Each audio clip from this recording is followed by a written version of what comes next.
In episode 6 of the Junior PenTester training series, we are going to start the introduction to web hacking. And so we are officially done with all of the lecture elements of Junior PenTester, and we're going to start doing some cool things. And in this particular video, we're going to talk about the concept of walking an application, a web application specifically, but this also applies to regular applications as well. And the concept of walking an application is basically you kind of going through each different element of an application manually and then analyzing the source code, analyzing the elements of it to see if you can find vulnerabilities. That's kind of the whole purpose behind walking an application. And so in this particular video, we're going to go through several elements. So there's, walking an application, exploring the website, viewing the page source, developer tools, the inspector, debugger, and the network. And then we're going to be using the attack box as well as a virtual machine, a target machine inside of this specific room inside of this video. So for the walking an application piece, I've already clicked it on this button that starts our victim machine. And then we have to click on this button right here that will start our attack box. And then when we do this in a separate window, or the window kind of splits into two, there you go. And so it splits into two, and now we will get in a few minutes access to our attack box that we'll get to use to go ahead and attack our target machine and try to find different various elements of it that we can exploit later on, etc., etc. So this is one of the reasons why TryHackMe is as awesome as it is, and this is why I love it so much, because you do get these things. And you can even use OpenVPN to connect to their server so that you can launch it from your own computer.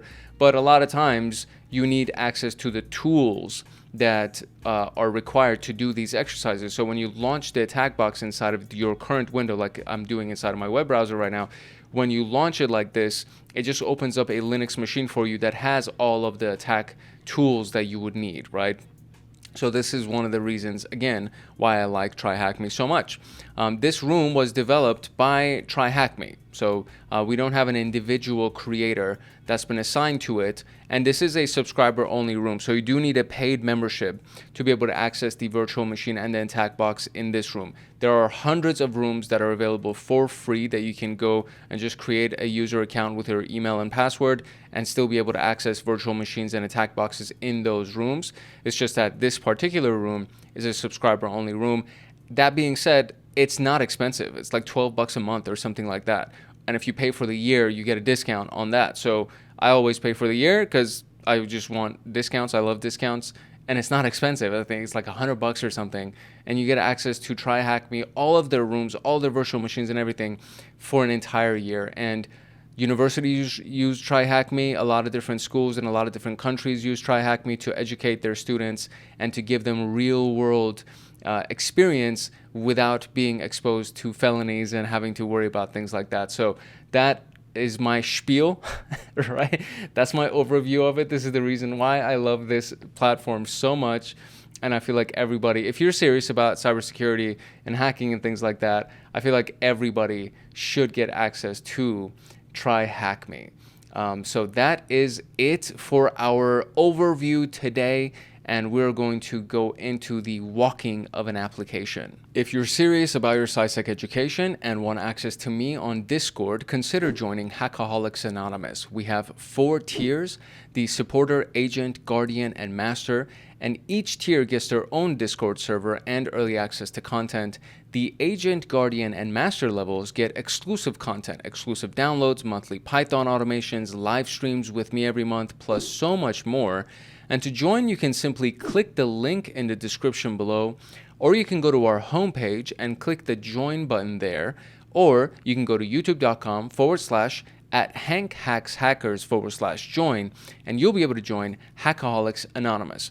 Now, without further ado, let us jump into walking an application. All right, we are going to learn how to manually review a web application for security issues using only the tools that are inside of our web browsers. Now, the web browser that I'm going to be using that's inside of my Linux machine is a Microsoft. It's a Mozilla Firefox browser. But basically, all of the tools that we're going to be talking about are also available on Google Chrome. They're available on Microsoft Edge. So This is not anything that's just limited to one particular browser. They have different names, like the way that they name these different sections are based on the browser. It changes, but for the most part, they do the same thing. So, for example, you have view source that should be standard across everything. So if I just right click on the screen, there's view page source right here, and I'm currently inside of Google Chrome.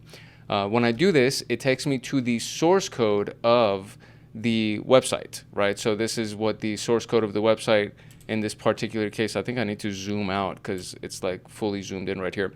But it basically takes us to the source code of the website. Yeah, this is what it looks like. And it hasn't been properly organized. So if I click on line wrap here, then it actually wraps everything inside of the source code, and now we can see the full source code of the website, that, or at least the particular page that I'm on right here. So that's what view source does here. And then we have, what else do we have? We have the inspector. So that's another thing. So it says inspect right here. This is something that can also be done with most, if not all, browsers, where it has the inspect element. So if I click on this now, what happens is that it opens it up in a separate pane, as you can see right there. And so this separate pane is very similar to what would happen if you did view source, but now you actually get to see the website as well as the different elements of it. And if I break these elements down right here, so these things that you see right here, if I open these up and I kind of highlight each individual section, it actually shows up inside of, you see that it highlights on the left side. So div right here, so I could probably open that up, and then this even opens up, so I can open that up, and then that opens up, and then individually I can just keep going until it actually, now instead of highlighting the full screen, so you see this was highlighting the full section, now over here I highlight this, and now it only highlights the left side, and then this highlights the right side. And so I can open this up, and then inside of that, now you can kind of see there's a little bit of a green border, and then we can go further, and the further that we go into it, the more fine-tuned the selections will become, and then you can ultimately get into selecting each individual portion. Now, instead of doing that, I could do this. I can just go here, and I can highlight this, right-click on this, and then do inspect, and it'll take me directly to that element right here. You see that? So it'll take me directly to that element of the page that highlights this specific word, and now we can actually go look at, you know, this specific piece, and then we can see that it's inside of this. Let's go further, probably, let's see what else right there. So there we go. Now we're getting a little bit further. There you go. You can see now I can see each individual piece, and then inside of this now we have inspector, and then if I open that, I see the keyword inspector right there, right? So you can look at each individual element of something. I could do the same thing with the buttons. I can right click on the button itself, and it'll take me to that individual button right here. And then now we can see that it has a button class, and then the text of the button, it says terminate. It points to a specific object or a specific action in this particular case, which will terminate our virtual machine for us. So you can inspect individual elements of the screen, right? So that is our inspector. And then from here, we also have the debugger, which is the inspecting and controlling the flow of a page's JavaScript code, which is also available when we look at inspect.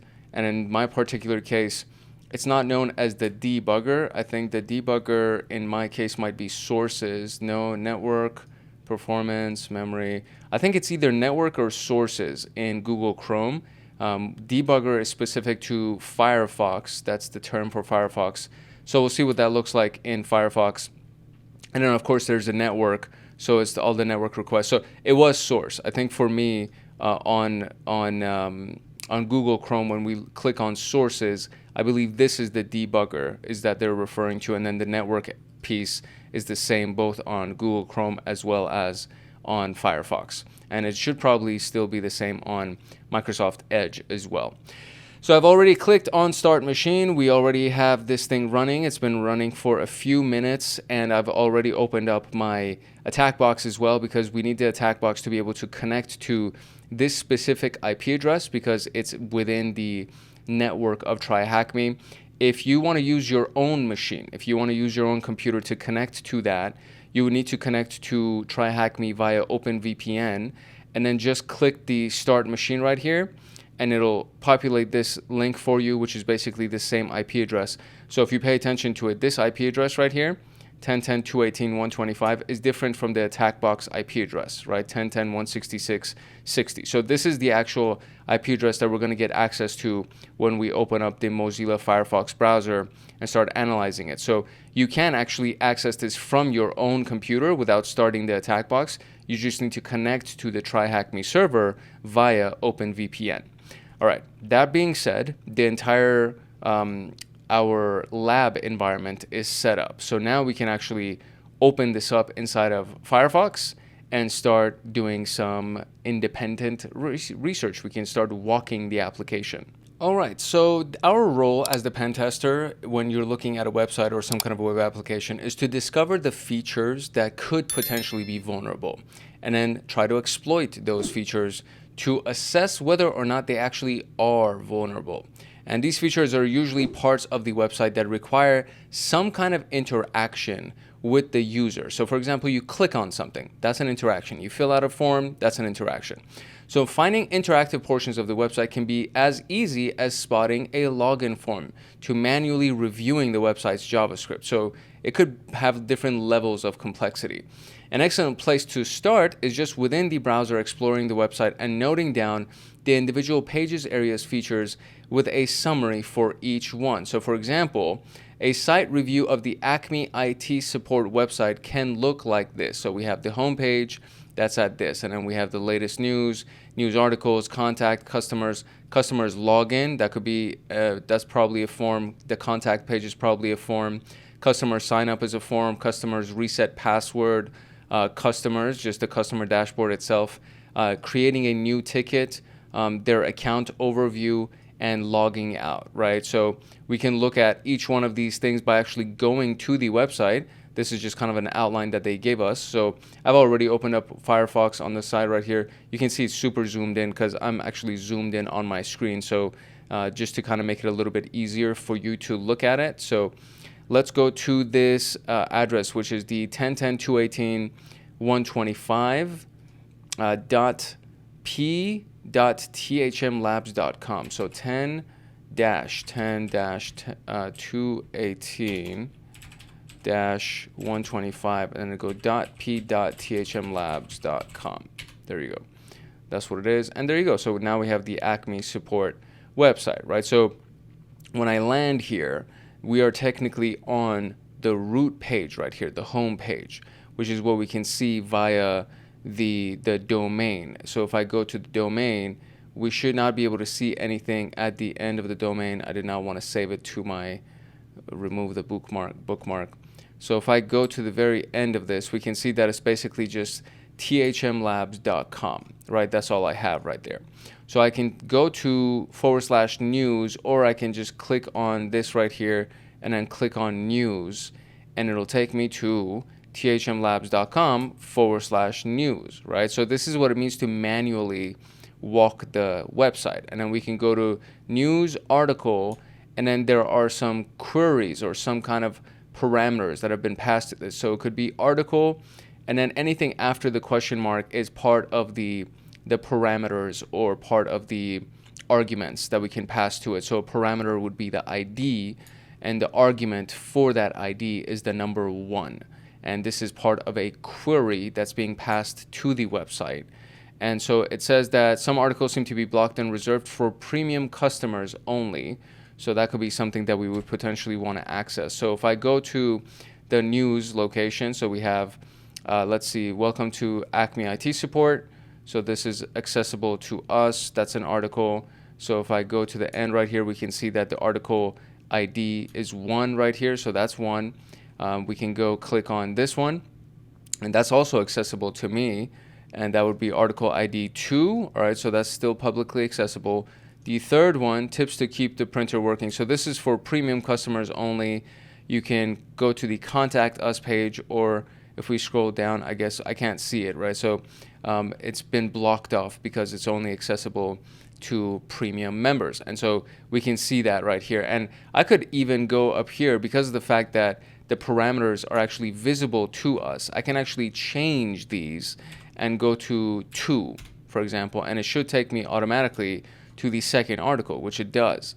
And instead of doing article 3, technically I could do article 5, for example. And in this particular case, there is no article that's found at that specific address. But that is technically something that we can manipulate, because we can actually see the parameter and the argument inside of the query that's being passed to the website. So that's technically something that we could do, but more on that later.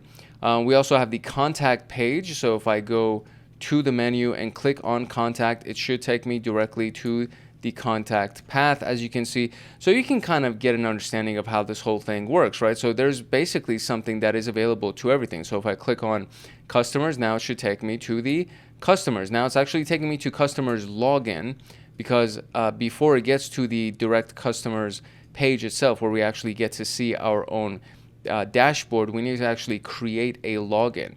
So in this particular case, I don't have a login, so I would need to click on sign up here to go to the customer's sign up page, and then from there to be able to create a login so that I can go ahead and access the rest of it. So we can see that these things are specifically outlined for us. So they've basically walked the website for us, and they've given us these various links. But if you were doing this manually, and by the way, there are a lot of tools, open source tools, free tools that you can use to do this for you, where they crawl the website or the web application, and then they just make you a database of all of the links and the different locations on the website that can be visited, and the API endpoints and all of those things.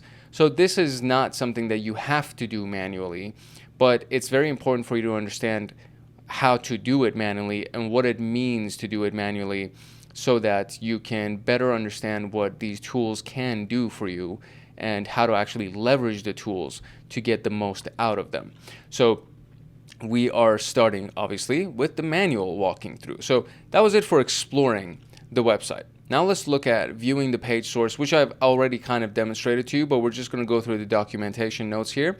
And then we'll hopefully, I think we're going to start doing some exercises, developer tools and things like that. And we're going to start getting some actual answers from this webpage, this dummy site that we have right here. So let's look at viewing the page source. The page source is supposed to be human readable code. If you don't know how to read the code, then it's not human readable code, but it's basically code that can be viewed by the naked eye that's been returned to the browser or your client. So another way of referring to your browser is referring to the client. And so when you see in responses of the source code or responses of that are returned by a web page, sometimes there is an error message that says client does not or client cannot, etc., etc. It's referring to your actual web browser. When you see that word, just know that they're talking about your web browser. And so the client from the web server, each time that we make a request, that's what we get, is that human readable code, also known as the page source code. And the return code is HTML, which is hypertext markup language. The more modern version of this is XML, but they look very similar to each other. And then we have CSS, the styling sheet, so the cascading styling sheet. So you can think about the HTML more as the skeleton of the site. And then the CSS is the font styles and the background color and the font color and all of those things. And then there's JavaScript code. And JavaScript code is the interactive elements of a website.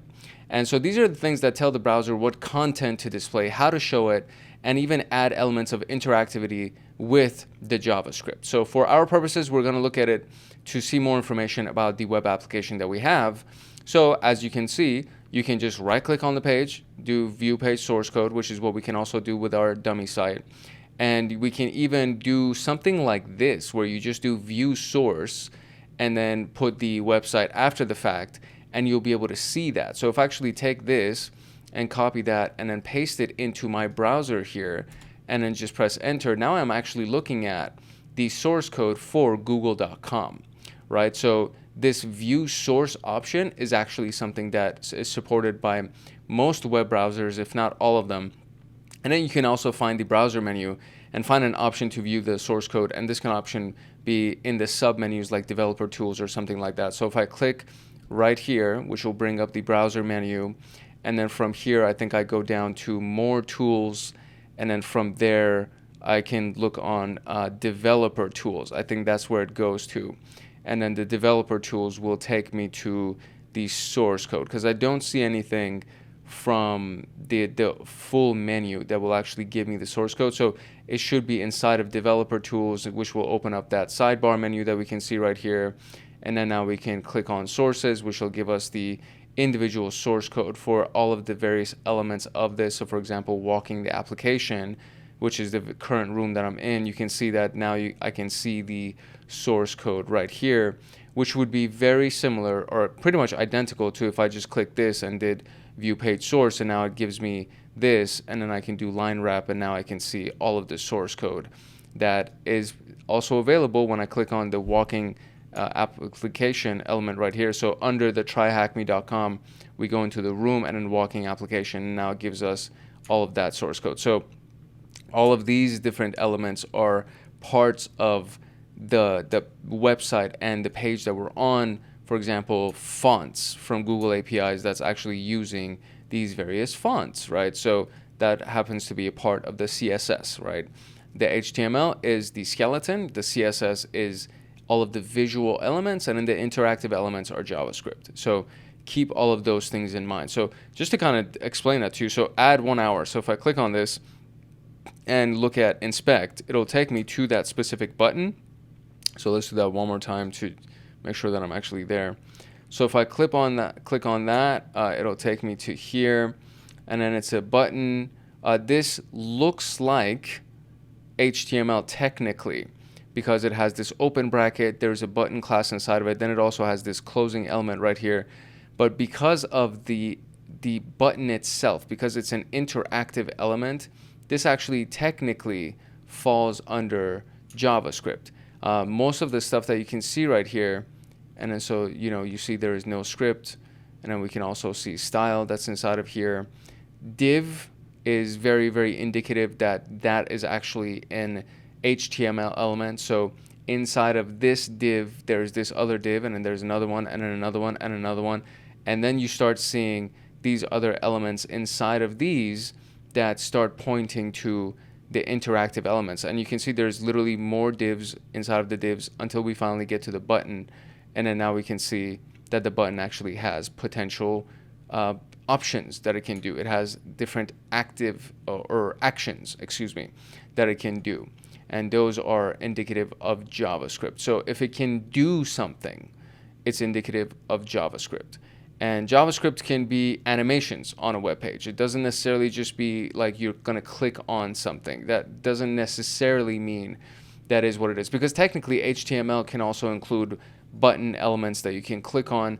It's just a very, very minor element of an interactive element of a website.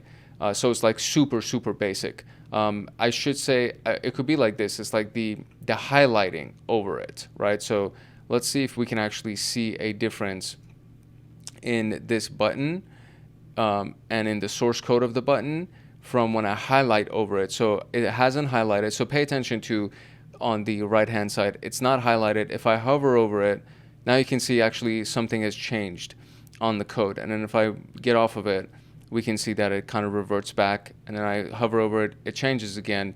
Get off of it, it reverts back. That is kind of what you can expect JavaScript to do, because it's technically, I'm interacting with the site, and the site is kind of giving me feedback based on what I actually do, and then it displays something in the right-hand side for me.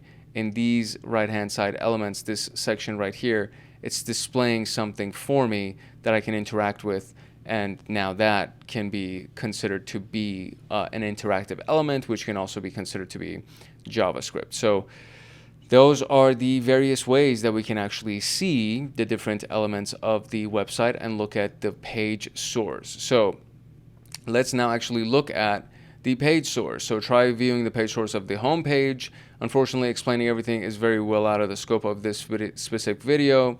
At the top of the page, we can see code starting with this and then ending with this. These are comments.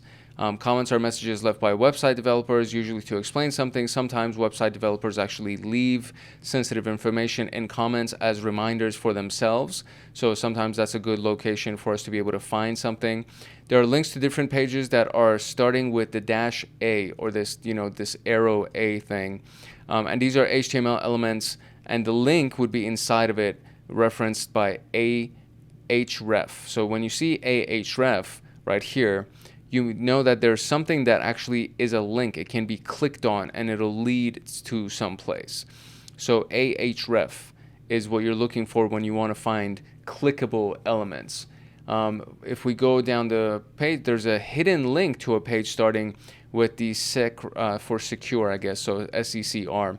We view this link to get another flag. You obviously wouldn't get a flag in a real world situation, but may also discover some private areas used by businesses. External files like CSS files, JavaScript, and images can be included using HTML. You'll notice that these files are all stored in the same directory. If you view the directory in the web browser, there is a configuration error, and instead of being displayed, it's either a blank page or a 403 forbidden page with an error saying that we don't have access to it. So instead of the directory listing feature has been enabled, which in fact lists every file in that directory. Sometimes it's not an issue, and all the files in a directory are safe to be viewed by the public, but in some cases, backup files, source code, or other confidential information could be stored there. In this instance, we get a flag in the flag.txt file. Many websites aren't made from scratch and use what's called a framework. So for example, WordPress, which is a collection of pre-made code that easily allows a developer to include common features that a website would require, like blogs, user management, form processing, and much more, saving developers hours and days of development, really. So viewing the page source can often give us clues into whether a framework is actually used, and if so, what it is and what version. Knowing what framework and version can be a powerful way to find what may be public vulnerabilities in the framework, and the website might not be using the most up-to-date version. At the bottom of the page, you'll find a comment about the framework and version in use, and a link to their website. Viewing the framework website, you'll see what the website is, and in fact, out of date. Right? Read the update notice and use the information that you find to discover another flag. There's also a really, really handy tool that you can install as a plugin, and it's called Wapalizer, and I have it installed on my browser because I love this thing.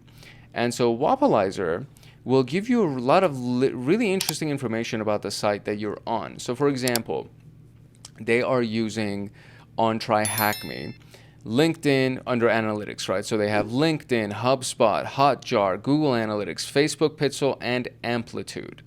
Under marketing automation, they have HubSpot and Customer IO. Under advertising, DoubleClick, Floodlight. Payment processor is ChargeBee.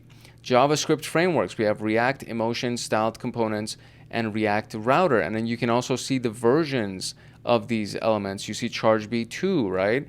You see Google Analytics GA4. You see those version elements. The development, Emotion, and Styled Components, and you can see the version right here as well. Sentry, live chat, video players, Google Font API for font scripts, JavaScript libraries that are used here, the platform as a service, which is Amazon Web Services that they use to actually allow us to use their platforms, right? Miscellaneous elements that we can see right here. Tiny MCE, Google Sign-In, Chili Piper, programming languages, etc., etc. So this is a really powerful plugin that's available for free that you can use to go ahead and access the different elements of a website to see what's running behind the scenes, what's running under the hood, so to speak. So very, very, very useful little tool that will give you a lot of good information about a website's inner workings, and that is called Wapalizer. So you can install that on every browser, and with one single click, or I guess 2 clicks technically, you get to see all of this information about the website. Okay, all right. First answer here, or first question, what is the flag from the HTML comment? So what we're going to do is we're going to right click and we're going to view page source, and it's going to take us here. So we are looking for the HTML comment. I feel like it might be easier if I open this up in a full screen so we can really, really look at that website. There we go. And I can kind of open this up. Excellent. So now we get to see the full page source of our website. So we're looking for a comment, right? So what's the flag inside of the comment? Now you can see they are actually color coded. So you see this element right here. This is a comment, right? And it starts with that dash dash arrow, or it starts with dash exclamation, etc. Whatever. You see what it is, right? So that's a comment, right? And it's in a bright green. So now I can kind of look through the rest of this to try to find the comment that they're referring to. And in this particular case, there's one at the bottom right here. It says page generated in this many seconds using THM framework, Static Labs, TryHackMe style THM framework. I don't think I'm on the right page. I'm supposed to be on the home page. So let's go to the home page and look at the comment on the home page. And there we go. So this page is temporary while we work on the new home page at new home beta. So that's a path that we can probably find right there. And let's see if we can find any other comments here. And there are no other comments here. So what is the flag from the HTML comment? So let's see, maybe it's on the new home beta location. So I'm just going to copy this, and we're going to go to the / right there, and we're going to see what we get. Oh, there we go. There's the flag. So THM HTML comments are dangerous is the first flag, and that is indeed the answer right here. What is the flag from the secret link? So now we want to go find the secret link on the website. So let's go back here, and we want to find that secret element. And I'm going to give you a handy little tool. So this is actually the page source for the home page right here. So we want the secret element. So we want to find basically anything that has that little SECR that they were referring to. So if I right click here, I can, or maybe not right click, I do Control F is what I usually do. Yeah, okay, there you go. So now I have the search box that shows up at the bottom, and now I want SECR to show up. And now it's actually been highlighted for me. So right there, you can see it's highlighted onto the screen. So there you go. SECR secret page is what I got. And so this is something that we should potentially be able to see. So if I click on it, it should just open it up. There you go. And it actually opens up that page for me. So not a secret anymore is the flag that we get from that SECR for the secret link. Now it says, what is the directory listing flag? So the directory listing flag. So let's go back to the home page. And now we're looking for a directory, I guess directory stuff that has been listed. So what is let me see what page. I think it's the stuff that gives us all the hidden directories, right? That's the one that they were talking about that has all the hidden data and a flag.txt file. There we go. That's the one that they're talking about. So let's see which page that's supposed to be on. So the only hint that we really get is that external files like CSS, JavaScript, and images can be included in the same code, and we'll notice that they're all stored in the same directory. So if we go look at this, we can see that in our style sheet, there are things, for example, pulling the bootstrap CSS and the style CSS, and they're inside of the assets directory. And if we try to scroll through this a little bit some more, we might be able to see it again. So you see assets, staff.png is stored there, jQuery, site.js. So everything's inside of the assets directory. So I'm going to go ahead and go to the assets directory. And there we go. Now we actually get to see this directory and what's inside of it. And inside of this, there's a flag.txt file that now gives me the invalid directory permissions, and it's at this location, right? So assets, flag.txt. That's why the directories themselves should not be publicly accessible.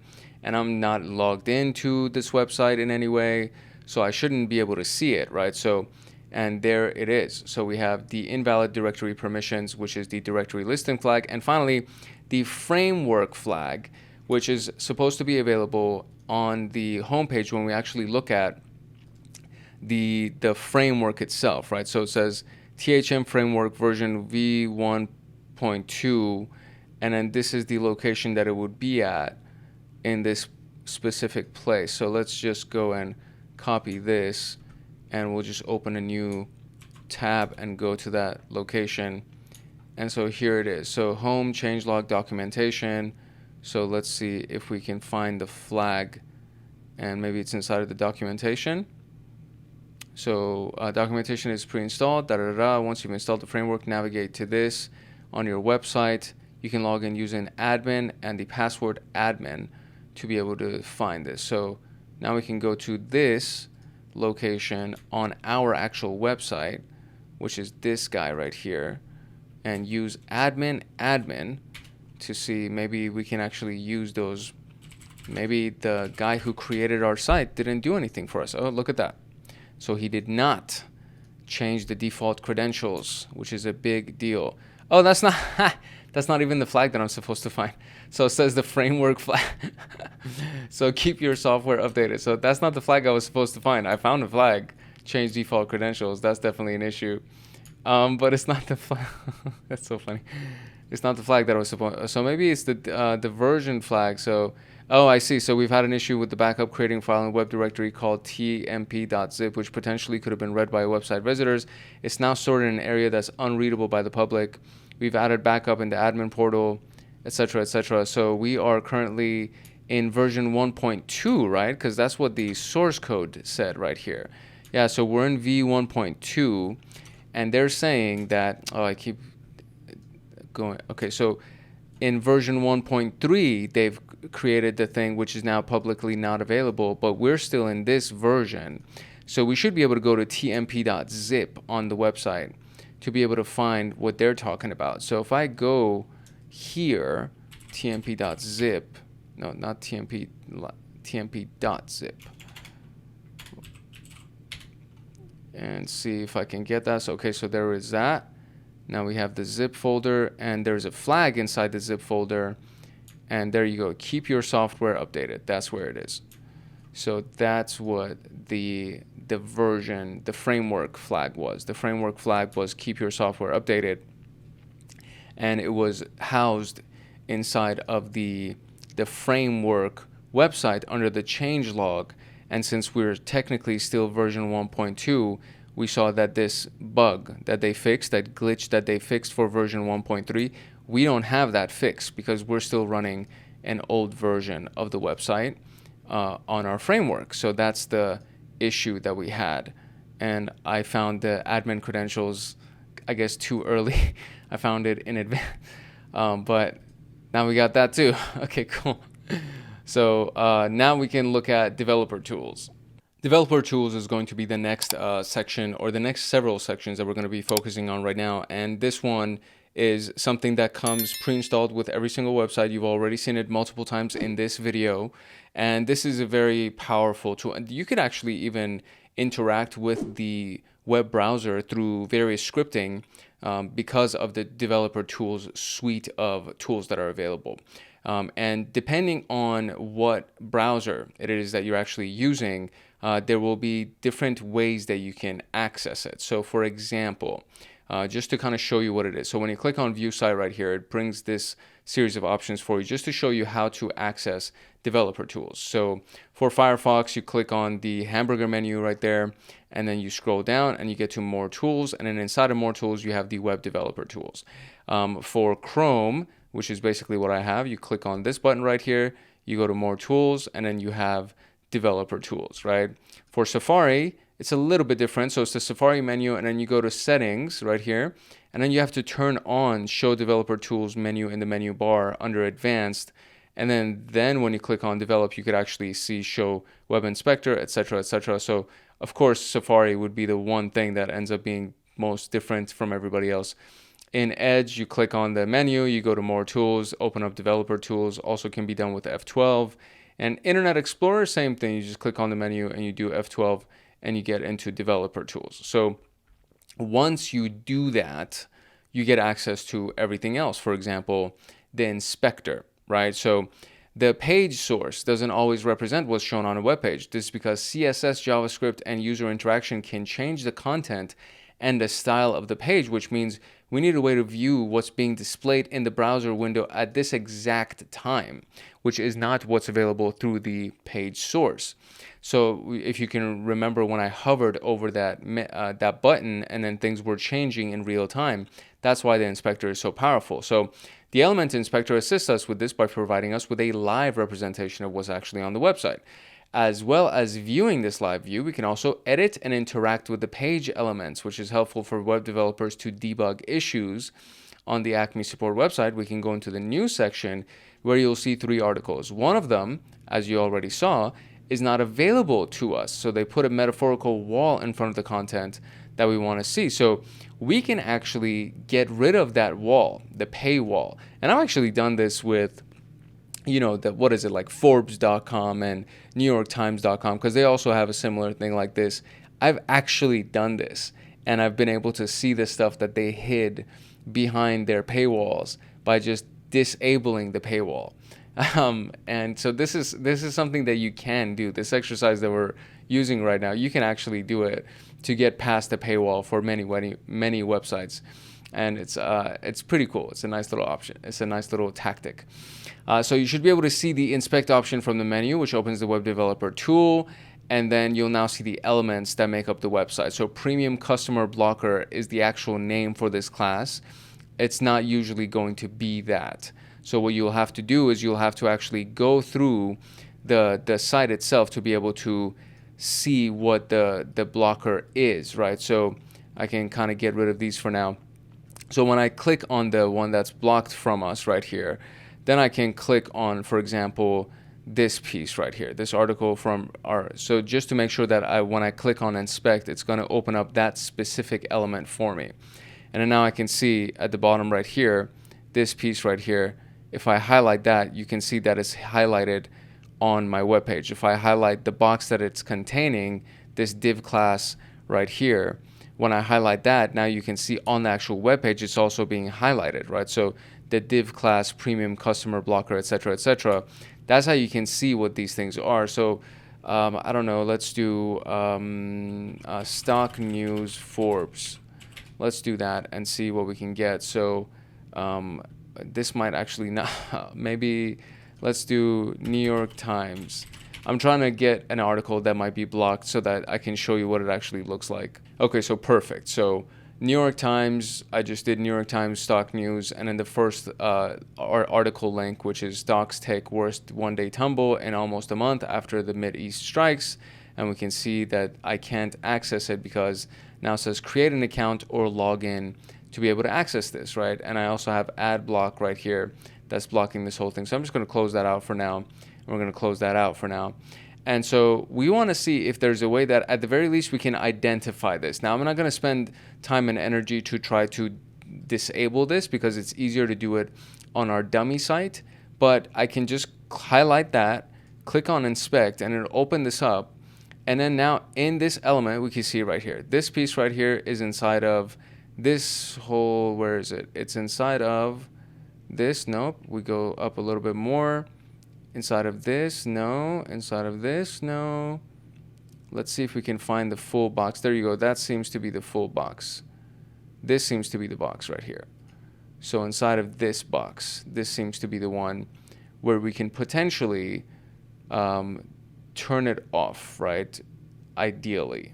So this is the one that's highlighting this piece right here. So let's see. Okay, so here's what I did. I'm just going to highlight this. We're going to go on inspect. Right, and then when we click on inspect, we see that it is right here, and we scroll all the way up and we find the box that contains the full thing. So in this case, I have this, I think this is the one, that on-site messaging unit gateway, that I believe that's the one, gateway content, right? I think that's the one. So if I do anything else, it's not going to highlight it. So this element right here, I can click on these buttons and I can edit it, right? So it says delete element. That's one of the things that can be done. I can do hide element, force state, etc., break on, all those things, right? So if we go ahead and do something like, let's say hide element, it'll hide it, but I still can't scroll up and down the website. Now there's something that's very interesting in this. If I refresh the site, I can now do this, right? But then it pops back up. Right, so again, this is something that will take a bit of trial and error because I think it was actually more on the sources element of this that I was able to put a block on that specific piece to stop it from showing. I don't want to go down this rabbit hole, but I'm about to show you a way that we can do this on a simple website so that we can be able to access content that's behind a paywall, behind this this gateway, as they refer to it. So this is what is going to be shown to us right here. So we can see once we click on it, right? So once we get into that, we can see that there's this thing under the styles right here. So let's kind of read through this information. So it says right clicking on it, we'll be able to see the inspect option, which opens the developer tools. And then from there, we can now see the elements of this. So premium custom blocker, if we click on it under the styles element of this, we can now see what's going on. So it says display block, position absolute, etc., etc. These are the premium customer blocker elements, right? So in the div element with this and click on it, you'll see all the CSS styles in the style box, and then you can see the margins, text align center. The style that we're interested in is the display block. If you click on the word block, you can type a value of your own. Try typing none, and this will make the box disappear, revealing the content underneath it, as well as a flag. So if we go here and we go into the element on the side, so if I click on this, right, so, or actually on the premium blocker, there we go. If I click on the actual div itself, the premium blocker right here, I can see that there's these elements right here, display block, etc. So if I highlight this and type none, let's see if I can do that. There you go, type on that, like that, there we go. I click on it and I click none. And now I can see that we have this thing available. Now it says THM, not so hidden. I can't interact with it really, but I can see it. So let's try see if we can actually do something similar to this right here. So to continue, please confirm that you are human. Okay, fine. I can try to confirm that I'm human. And what does it say? It says drag this or drag this. How do I do this? It's not even letting me interact with it, right? Slide right. There we go. Duh. So there we go. Slide right. Great. Puzzle solved. And now we're back behind the pay block. So I'll go here and then I will click on inspect and it'll take me to that. And then I can go and find the box, the full box that we had, which is this piece right here, and display flex. So let's see right here. We are interested in the style elements, right? So remember that we can look at these various elements of it to see if we can mess with some of the styles. Element style, body div, etc., etc. If I click on gateway content, we can see these other elements. So let's see if there is something that I can do here that can potentially display what we want. So if I check off the display, or if I check on will change, any of these, maybe check that off. There you go, that's interesting. So if we don't put that on, that's moved our element for us. This is honestly just this, the fact that we can actually manipulate it is something that I'm so interested in, and it makes me just get really into this concept of web hacking, because there are things that you can do to interact with a site and then give yourself access to potentially hidden content, which is always fascinating to me. So let me see if I'm just going to click around a little bit, see if I can find something that might be of note. Okay, I went down a rabbit hole much further than I wanted to, and before I knew it, 20 minutes had passed, and I need to catch up to my recording schedule. The furthest that I was able to go is when you go into the elements section right here, and you go into whichever element it is that you want to modify. So for example, we will click on inspect here again, and it'll take us to here, and then this is the full, what is it? It's the gateway, I want to say. That's the one right here. So this is the one that contains that entire box. And then on the right hand side, there's the display, right? So in this case, the display here is flex, right? And then you can modify it accordingly to make it flexible in whatever case. So I guess you could flex it in, I don't know what style it is right here. Well, you should technically be able to make like specific modifications to the way that it actually looks like right here. Or you can just turn it off by, again, typing none, right? And then we can see that it actually does make the change to the web page in real time. But I'm not able to scroll now. I'm not able to go up and down the contents of this web page because it's technically still not allowing me to do that.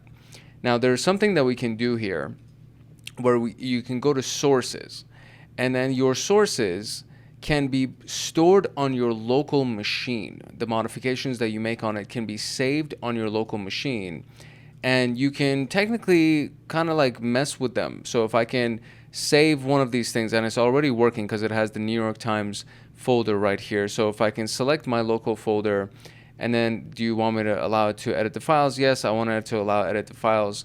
And then I go here and I've made the modifications that I need to make to my elements, and everything's being stored on my local file. Theoretically, I should be able to refresh the page and it'll pull the modifications that I have made based on the web page, and I'll still be able to access the information and be able to scroll through the site. From what I've tried so far, that didn't work. So we'll try one more refresh. I get to see this, but then as soon as the rest of the page loads, it gets me that right there. And it still pops up because it's not pulling the data from this local workspace that I have, which is everything literally being pulled from my actual local computer. So that's one, I got that far. And then from there, I was like, okay, well, now I need to make the rest of the modifications, and all of those things tend to be a little bit challenging when you have to keep up with the actual recording of the content. So there's so many things that we can technically do and mess around and test with and all of that good stuff that I just don't have the time to do. So for example, one of the things that I was thinking about doing, so that we see this right here, right, and we can technically go to the sources and look for gateway content inside of the actual source code of the page.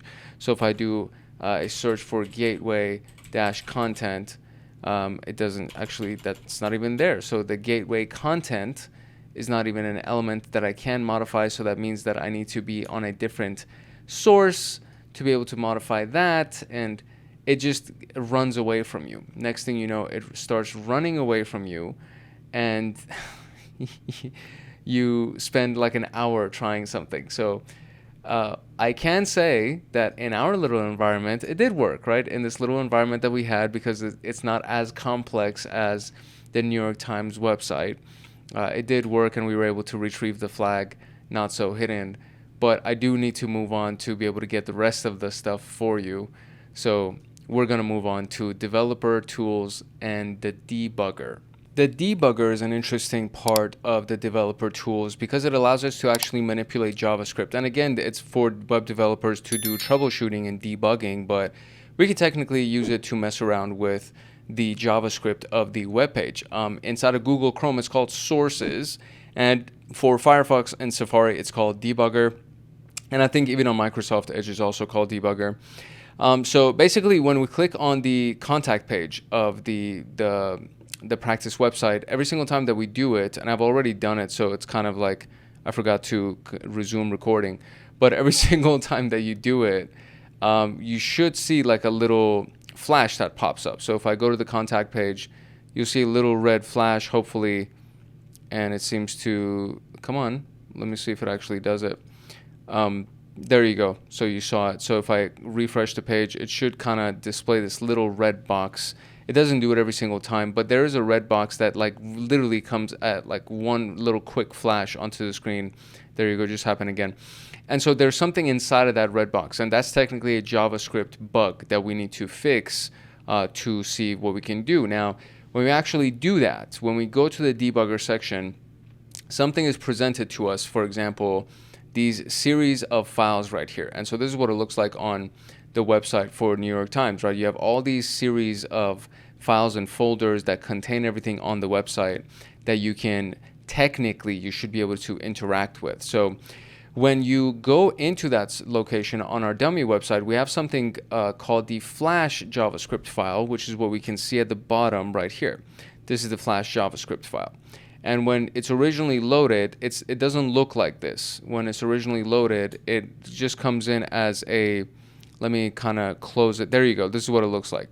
Everything is just on one line, and it's purposely done to make it a little bit harder for us to copy all of these things and to manipulate everything on here. So for example, this last element, this flash remove element, I can't turn it off when it's in this form. So I need to click on this these little pretty print resource, these brackets at the bottom right here.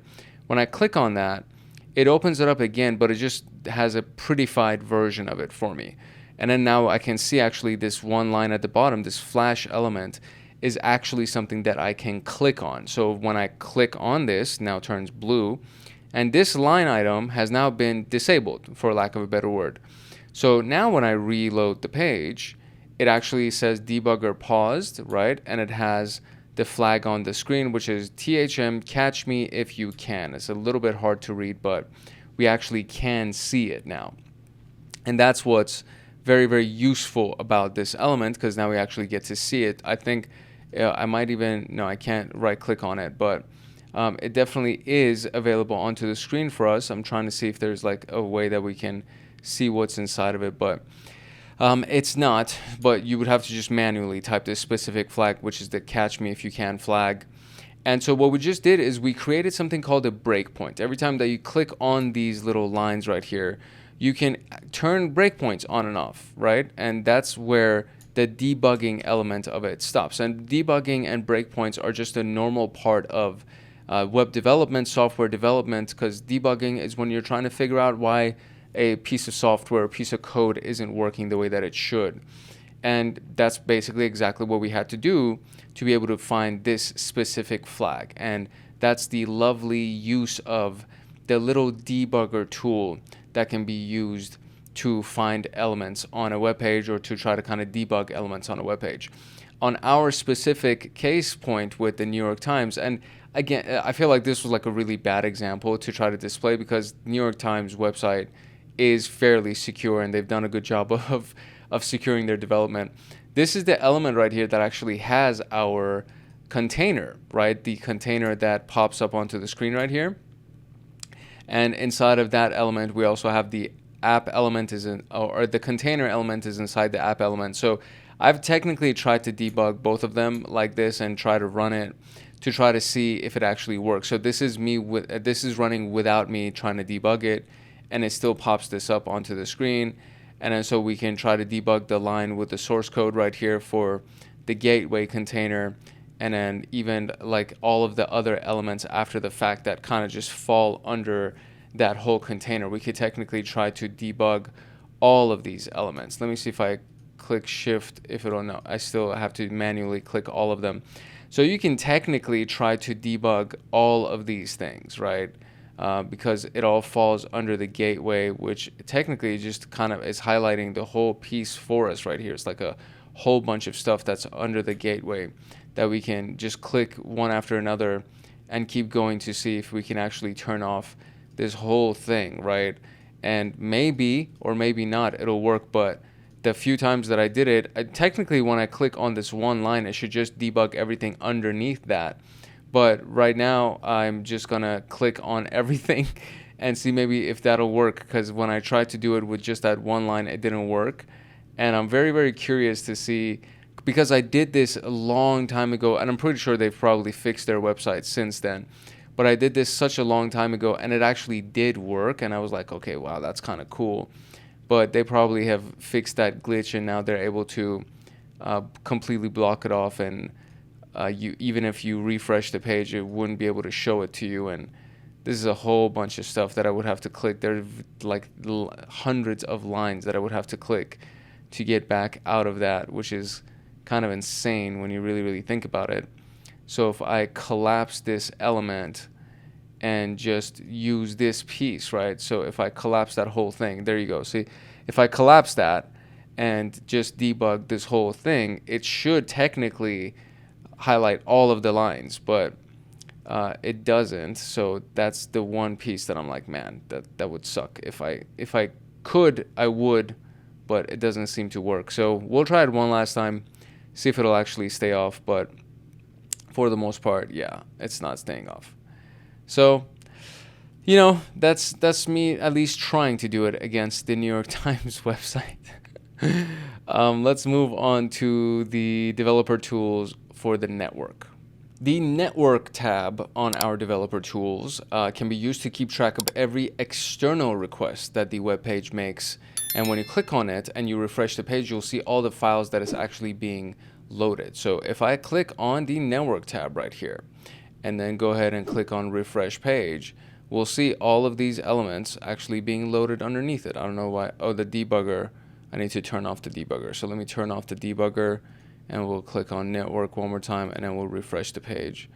And there you go. Now it actually loads all the elements for this page, and maybe we can bring this up a little bit just to kind of display these things. But when you do it, you can see in real time like all these different things are loaded onto the screen, and the different elements of the debugger, like all the elements in the assets are being pulled, right? So jQuery, all of these things are actually being pulled, including the Flash and the favicon and all of that stuff, right? So these are the requests that are being made to actually load this page. If I click on home, we'll see that all of these things are being loaded to populate this page and make the page work. So this is what the network tab is actually very useful for. So when we do this on the contact page, we can press the trash icon to delete the list if it gets a bit overpopulated. And with the network tab open, try filling the contact form and pressing send message button.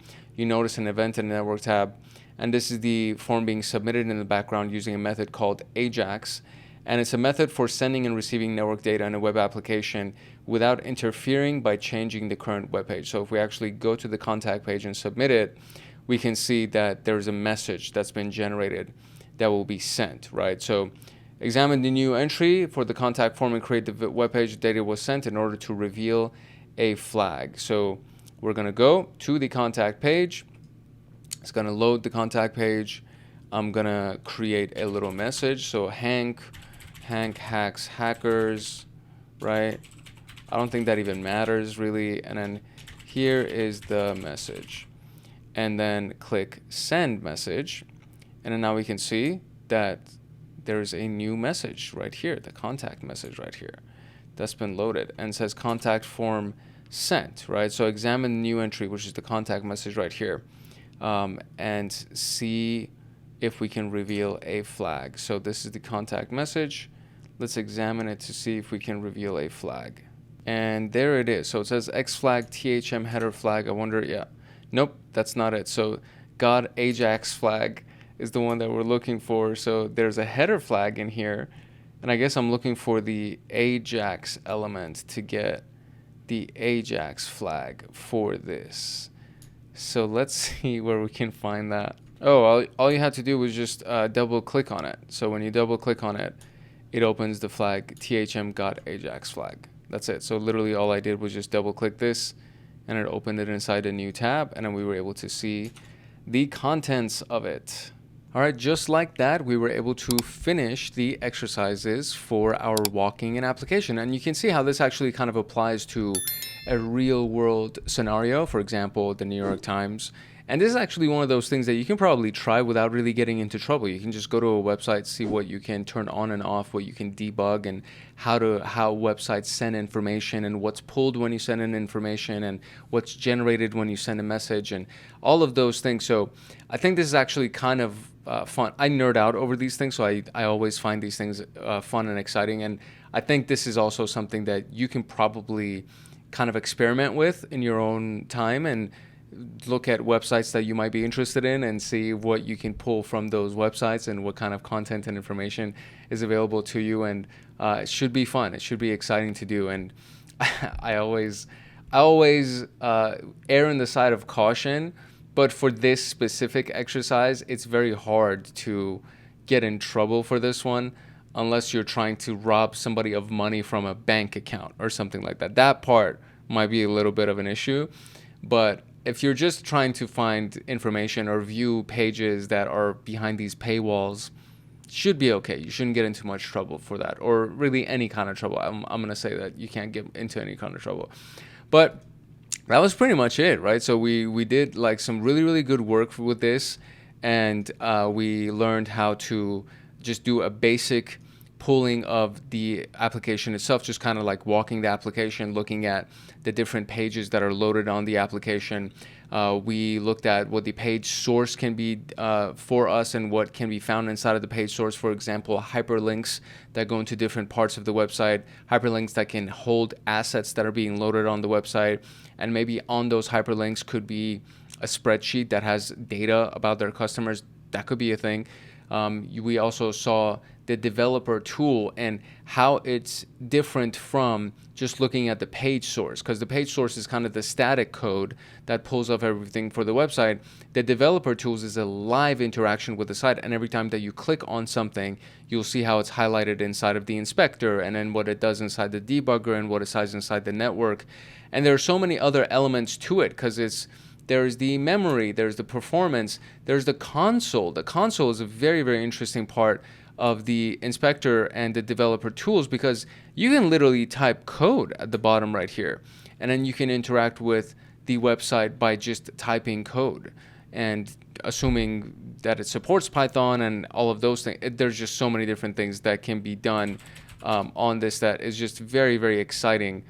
And Python is not defined on this website, so I can't do anything with Python. So that's something that could be, but you can technically write code, and then you can see that I'm getting responses from it.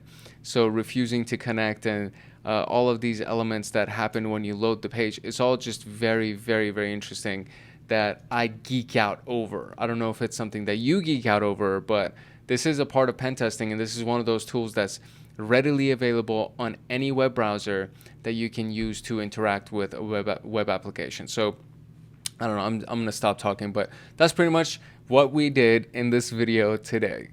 If you got any value out of this video, or if you want to get more videos like this one, especially on Junior PenTester and everything else, make sure that you like, subscribe, and turn on the notification bell so that you get notified the next time that a video comes out on this channel, especially as we go further into Junior PenTester. And then every Friday, I drop Pentest Plus from CompTIA. So there's a new episode that comes from Pentest Plus on Fridays.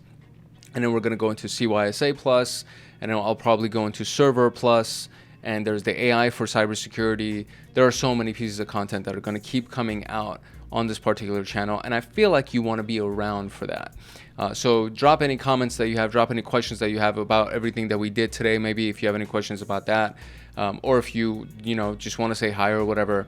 Make sure that you explore all of the videos that are on the channel. There's a bunch of videos, there's a bunch of playlists. For example, Cybersecurity 101, if you're interested in just getting your basics covered, right? That's usually where most people will start, is Cybersecurity 101, and then they'll either branch off to SOC Level 1 or they'll come into Junior PenTester. We have SOC Level 2, we have Security Engineering. There's all the members-only videos for our Hackaholics Anonymous group. There's the members-only playlist for Hackaholics Anonymous. There's CompTIA Network Plus. There's CompTIA Security Plus. There's Linux Plus. There are a lot of videos on this channel, and there's going to be more videos coming out depending on what the community wants and depending on what I'm interested in, because I also create a bunch of things just to kind of feed my own curiosities. So there's a lot of stuff, and it's constantly going to be expanding, and there's going to be more and more stuff that's going to come out, and I think you want to be around for that. So like, subscribe, turn on the notification bell, make sure that you drop a comment, say hi, ask a question, whatever you got, and we will hopefully connect at some point, and hopefully you'll get more value out of this channel. If you're serious about your SysAdmin education and want access to me on Discord, consider joining Hackaholics Anonymous. We have 4 tiers: the Supporter, Agent, Guardian, and Master. Each tier gets their own Discord server and early access to content, and the Agent, Guardian, and Master levels get exclusive content, exclusive downloads, monthly Python automations, live streams with me every month, plus so much more. And to join, you can simply click the link in the description below, or you can go to our homepage and click the join button there, or you can go to youtube.com/@HankHacksHackers/join, and you will be able to join Hackaholics Anonymous. I hope I see you in the Discord chats. If not, I hope I see you in the comment section, and that is it for today. It's your boy Hank Hackerson at Hank Hacks Hackers, your favorite network and system attacker/protector. If no one else loves you, Hank loves you. Love, peace, and chicken grease, and I'll see you in the next video later.